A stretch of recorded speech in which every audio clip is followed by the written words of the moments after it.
My first trip to the Soviet Union was my first trip really outside the United States. It was in 1986, and I went to Moscow and Leningrad and the Caucasus. And a 16-year-old at that point, a professor was leading the trip.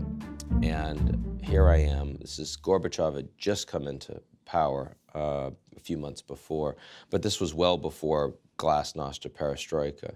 So this is an authoritarian communist regime, and I'm an American kid, and I'm there. And my assumption was that, from what I'd read in the papers, is that this Soviet monolith, that, these people are automatons, basically, right? It's kind of an evil empire. That's what Reagan described it. I found that young Soviets, if you want to call them that, they were incredibly well-educated, urbane, interested in what was happening around the world, looked up to the Americans for a lot of reasons, certainly for our economic capacity, our markets, our consumerism, but also for our free media, for our liberties, for our jazz music, right? And we talked about a lot of that, and they were very curious in what my life was like. I was very curious in theirs, and I think that was fascinating.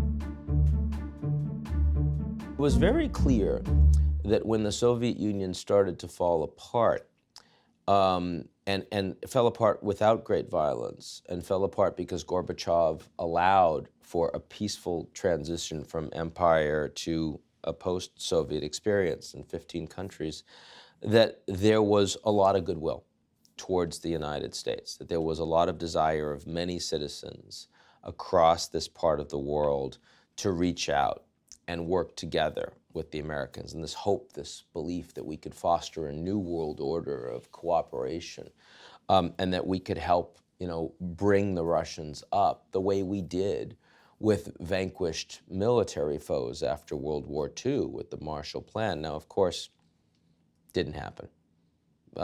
Hugely lost opportunity. There should be much more American investment in Russia. The Americans were not prepared to be the global leaders that we were after World War II that would have made a difference, take advantage of what was truly a historic moment that would, if we had, would have led to a period of much more international peace and prosperity, not just for them, but for everybody. And that's an opportunity that is lost. It's lost to history. We're never going to get it back. I wouldn't be doing this work if I didn't think that we could rebuild. And I think the way that we rebuild is not going to be at the government level. It's going to be through people. It's going to be through individuals, through students and young people in particular. I mean, a lot of young people in Russia, don't have a lot of trust and respect for their government. A lot of young people in the United States feel the same way about Washington. That's okay. But, you put them together, and suddenly they realize they have a lot in common and a lot to learn from each other. So I do think that young people around the world are fundamentally curious, and they haven't had their political views hardened or siloed, no matter how much social media may try to facilitate it. And if we can get them early, and we can get them out there, with the information, but also with some travel and with some connections, I think it'll make a big difference.